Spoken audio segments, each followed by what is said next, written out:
नमस्कार, जोहार। झारखंड का एकमात्र सरकारी न्यूज चैनल क्लीन न्यूज में आपका स्वागत है। समस्या किसान से जुड़ा हो या हो पारा शिक्षकों का मुद्दा, हर खबर पर होगी हमारी पैनी नज़र। सभी खबर सिलेक्टेड और काम की है, तो वीडियो के अंत तक बने रहें। साथ ही आप न्यूज को किस गांव या शहर से देख रहे हैं, हमें कमेंट में ज़रूर बताइए। आज का लाइक हम 100 रखते हैं, उम्मीद है कि आप इसे पूरा करेंगे। और रोजाना पंचायत चुनाव का अपडेट पाने के लिए चैनल को सब्सक्राइब कर बेल आइकन को प्रेस करें। तो चलिए जानते हैं आज का मुख्य समाचार। झारखंड पंचायत चुनाव विकास से है कोसों दूर, लेकिन पहाड़ से 10 किलोमीटर नीचे उतरकर जरूर करते हैं वोट। पंचायत चुनाव की तफीस तेज है। चुनाव मैदान में किस्मत आजमा रहे प्रत्याशी वोटरों को लुभाने में लगे हैं। आज शाम पहले चरण के प्रचार का शोर थम गया। इस बीच लातेहार जिले के महुआ डांड प्रखंड के नेतरहाट पंचायत का आधे गांव चुनावी शोर से कोसों दूर है। विकास से कोसों दूर पहाड़ की चोटी पर बसे इस गांव तक पहुंचने के लिए सड़क तक नहीं है। हाँ, हर चुनाव में यहाँ के आदिम जनजाति विरजिया समुदाय के लोग 10 किलोमीटर नीचे पहाड़ से उतरकर वोट जरूर करते हैं। यहाँ चौथे चरण में मतदान होगा। झारखंड में राज्यसभा की 2 सीटों पर 10 जून को वोटिंग, जाने किसकी सीट हो रही है खाली। भारत निर्वाचन आयोग ने झारखंड में राज्यसभा की खाली हो रही 2 सीटों पर चुनाव के तारीख की घोषणा की है। राज्य में दोनों सीट के लिए आगामी 10 जून 2022 को चुनाव है। इसके तहत 24 मई को नोटिफिकेशन जारी होगी। वहीं 31 मई तक प्रत्याशी नॉमिनेशन कर सकते हैं। बता दें कि झारखंड से वर्तमान 2 राज्यसभा सांसद महेश पोद्दार और मुख्तार अब्बास नकवी का कार्यकाल आगामी 7 जुलाई 2007 को खत्म हो रहा है। झारखंड पंचायत चुनाव में पहले चरण के चुनाव प्रचार का शोर थमा। दूसरे चरण के लिए प्रत्याशियों का जनसंपर्क हुआ तेज। पंचायत चुनाव के पहले चरण में चुनाव प्रचार का शोर कल गुरुवार शाम को थम गया। दूसरे चरण के लिए प्रत्याशी चुनाव प्रचार में जुटे हैं। खूंटी जिले में द्वितीय चरण के तहत कर्रा, तोरपा और रनिया प्रखंड क्षेत्र में मतदान होगा। इसमें महिला उम्मीदवारों ने बढ़ चढ़कर हिस्सा लिया है। महिलाओं के लिए आरक्षित सीट के साथ साथ महिलाओं ने अनारक्षित सीट पर भी उम्मीदवारी जताई है। द्वितीय चरण के तहत वार्ड सदस्य पद के लिए महिला के लिए आरक्षित 276 सीट पर कुल 351 महिलाओं ने नामांकन किया था। महिलाओं के लिए अनारक्षित सीट पर भी 107 महिलाओं ने नामांकन किया है। स्क्रूटनी और नाम वापसी के बाद आरक्षित सीट पर 195 और अनारक्षित सीट पर 50 महिलाएं चुनाव मैदान पर रह गई है। मनरेगा घोटाले को लेकर केंद्र सरकार गंभीर, केंद्रीय सचिव ने अधिकारियों से मांगी रिपोर्ट। झारखंड में हुए मनरेगा घोटाले मामले में केंद्र सरकार गंभीर है।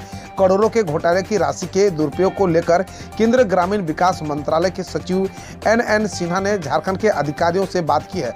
उन्होंने पूजा सिंघल से जुड़े सारे मामलों के बारे में पूरी जानकारी मांगी है। झारखंड की महिला IAS अधिकारी पूजा सिंघल सस्पेंड, रिमांड पर लेकर पूछताछ कर रहे हैं ईडी के ऑफिसर। झारखंड की महिला IAS अधिकारी पूजा सिंघल को सस्पेंड कर दिया गया है। इस संदर्भ में कार्मिक, प्रशासनिक सुधार एवं राजभाषा विभाग ने कल गुरुवार को अधिसूचना जारी कर दी। झारखंड के CM हेमंत सोरेन के पास IAS पूजा सिंघल के सस्पेंशन की फाइल पहुंची थी। इसके बाद उन्हें निलंबित कर दिया गया। आपको बता दें कि मनी लॉन्ड्रिंग मामले में IAS अधिकारी पूजा सिंघल ईडी यानी प्रवर्तन निदेशालय की रिमांड पर है। रांची के ईडी ऑफिस में उनसे ईडी के अधिकारी पूछताछ कर रहे हैं। उन्हें रांची के बिरसा मुंडा केंद्रीय कारागार यानी होटवार जेल से ईडी ऑफिस लाया गया। न्यूक्लियस मॉल के मालिक की 9 एकड़ भूमि की रजिस्ट्री होगी रद्द, जानिए पूरा मामला। न्यूक्लियस मॉल के मालिक विष्णु अग्रवाल की पुगंडरू मौजा स्थित 9.30 एकड़ जमीन की रजिस्ट्री रद्द की जाएगी। जिला प्रशासन की ओर से इसकी प्रक्रिया शुरू कर दी गई है। जिला उप समाहर्ता यानी विधि शाखा की ओर से कपटपूर्ण निबंधन बाद संख्या 43/2020-21 राज्य बनाम विष्णु अग्रवाल व अन्य के बीच मामला चल रहा है।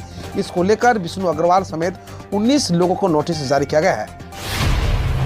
झारखंड में दल बदल मामले में बाबूलाल मरांडी के खिलाफ 17 को होगी सुनवाई, जानिए किन बिंदु पर होगी बात। स्पीकर न्यायाधिकरण में बाबूलाल मरांडी के खिलाफ दर्ज दल बदल मामले में अब मेरिट के आधार पर सुनवाई होगी।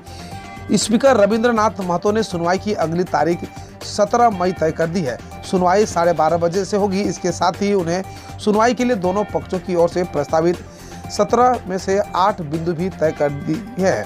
सभी पक्षों के इस संबंध में बुधवार शाम सूचना प्रेषित कर दी गई है। झारखंड में 9वीं से 12वीं तक छात्रों के लिए अच्छी खबर, फ्री में मिलेगी ड्रेस और कॉपी किताब। सरकारी विद्यालय में कक्षा 9वीं से 12वीं तक के छात्रों को भी अब मुफ्त में पोशाक मिलेगी। इसके साथ इन छात्रों को मुफ्त कॉपी भी की जाएगी। 11वीं और 12वीं के छात्रों को हर साल मुफ्त किताबें भी मिलेगी। सूत्रों के अनुसार स्कूली शिक्षा विभाग के इस प्रस्ताव पर मुख्यमंत्री हेमंत सोरेन की अध्यक्षता में बुधवार को ही कैबिनेट बैठक में मुहर लगा दी गई है। बैठक में कुल 19 प्रस्तावों को हरी झंडी दी गई है। पंचायत चुनाव में लगे राज्य कर्मियों को देय भत्ता में बढ़ोतरी की गई है। पंचायत चुनाव को लेकर लागू आदर्श चुनाव आचार संहिता के कारण कैबिनेट की बैठक में लिए गए फैसलों की आधिकारिक जानकारी मीडिया को नहीं दी गई। आईएएस पूजा सिंघल के प्रकरण पर रघुवर दास बोले, उनकी ही सरकार में दर्ज आपराधिक मामले में अब हो रही है कार्रवाई। बीजेपी के राष्ट्रीय उपाध्यक्ष और पूर्व मुख्यमंत्री रघुवर दास ने एक बार फिर प्रदेश की हेमंत सरकार पर बड़ा हमला किया। रांची के सोहराय भवन के मामले में सीएम हेमंत सोरेन और उनकी पत्नी को घेरते हुए कहा है कि ये मामला भी मनी लॉन्ड्रिंग से जुड़ा है। वहीं आईएएस पूजा सिंघल को अपनी सरकार में क्लीन चिट मामले पर उन्होंने कहा है कि वो विभागीय जांच थी जिसमें साक्ष्य नहीं मिले थे, इसलिए उन्हें क्लीन चिट मिली थी।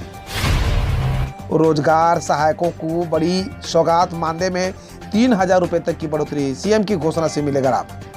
राज्य शासन द्वारा रोजगार सहायकों को बड़ा लाभ दिया जाएगा। दरअसल सीएम ने रोजगार सहायकों के मानदेय को लेकर बड़ी घोषणा की है।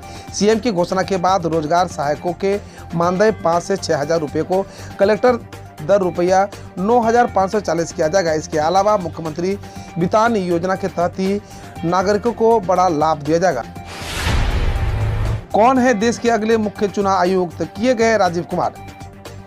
देश के अगले मुख्य चुनाव आयुक्त नियुक्त किए गए राजीव कुमार बिहार झारखंड कैडर के 1984 बैच के सेवानिवृत्त आईएएस अधिकारी हैं।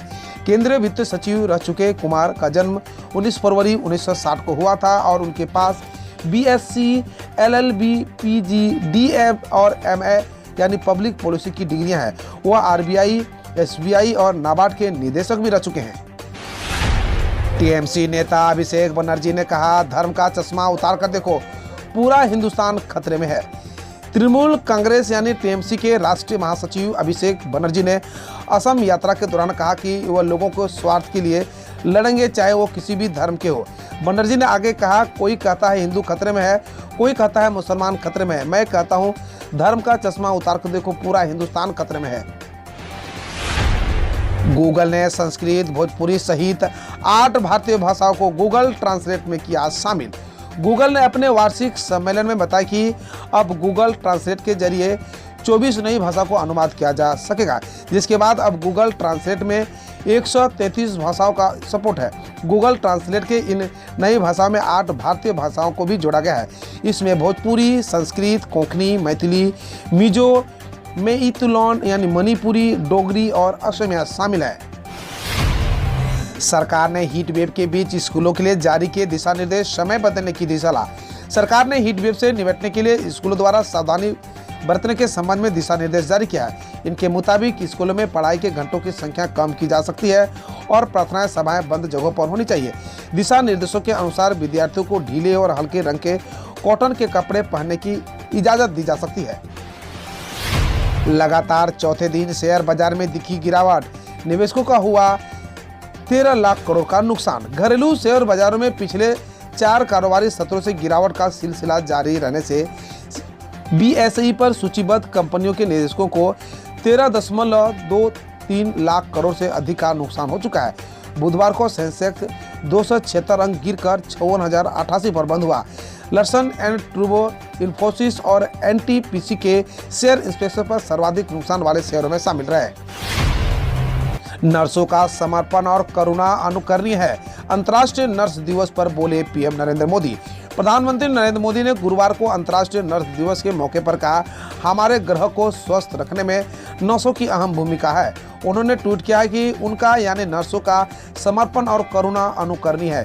केंद्रीय स्वास्थ्य मंत्री मनसुख मंडाविया ने कहा, उनके यानी नर्सों के अथक प्रयास लोगों का जीवन बचा रहे हैं, हमारी चिकित्सा प्रणाली और मजबूत कर रहे हैं। आईएमए ने स्वास्थ्य मंत्री की नीट पीजी 2022 परीक्षा स्थगित करने के लिए लिखा पत्र। इंडियन मेडिकल एसोसिएशन IMA ने केंद्रीय स्वास्थ्य मंत्री मनसुख मांडविया को पत्र लिखकर 21 मई को होने वाली नीट PG 2022 परीक्षा स्थगित करने का अनुरोध किया है। बकौल IMA नीट PG 2021 की काउंसलिंग प्रक्रिया पूरी होने और नीट PG 2022 परीक्षा के बीच कम समय होने के कारण उम्मीदवारों को तैयारी करने का पर्याप्त समय नहीं मिल रहा है। हीट वेव के बीच गुजरात में आसमान से नीचे गिर रहे हैं पक्षी, उनके बचाव की तस्वीरें सामने आई। पशु चिकित्सकों और बचाव कर्मियों के अनुसार गुजरात में हीट वेव के बीच थके और पानी की कमी से जूझते दर्जनों पक्षी रोजाना आसमान से नीचे गिर रहे हैं और लाभकारी संस्था जीव दया चैरिटेबल ट्रस्ट के अधिकारी ने बताया कि ये साल सबसे बुरे वर्षों से रहा है। जिन पक्षियों को बचाए जाने की जरूरत है उनकी संख्या 10% बढ़ोतरी देखी गई है। बिहार के तेजस्वी यादव ने कहा CM नीतीश कुमार जल्द ही जातीय जनगणना पर सर्वदलीय बैठक बुलाएंगे। जातीय जनगणना कराने की मांग को लेकर बिहार में नेता प्रतिपक्ष तेजस्वी यादव ने बुधवार को मुख्यमंत्री नीतीश कुमार से मुलाकात की। इसके बाद उन्होंने कहा मुख्यमंत्री ने राज्य में जातीय जनगणना को लेकर जल्द सर्वदलीय बैठक बुलाने का आश्वासन दिया है। मुख्यमंत्री ने कहा है कि प्रक्रिया शुरू कर दी गई है और सभी गठबंधन सहयोगियों को चर्चा के लिए बुलाया जाएगा। यूपी के मदरसों में रोजाना कक्षाएं शुरू होने से पहले राष्ट्रगान गाना हुआ अनिवार्य, आदेश जारी। उत्तर प्रदेश मदरसा शिक्षा परिषद ने सभी मदरसों में कक्षाएं शुरू होने से पहले रोजाना सुबह अन्य दुआओं के साथ छात्र छात्राओं को शिक्षकों के लिए राष्ट्रगान गाना अनिवार्य कर दिया है। इस संबंध में रजिस्ट्रार SN पांडे ने आदेश जारी किया है।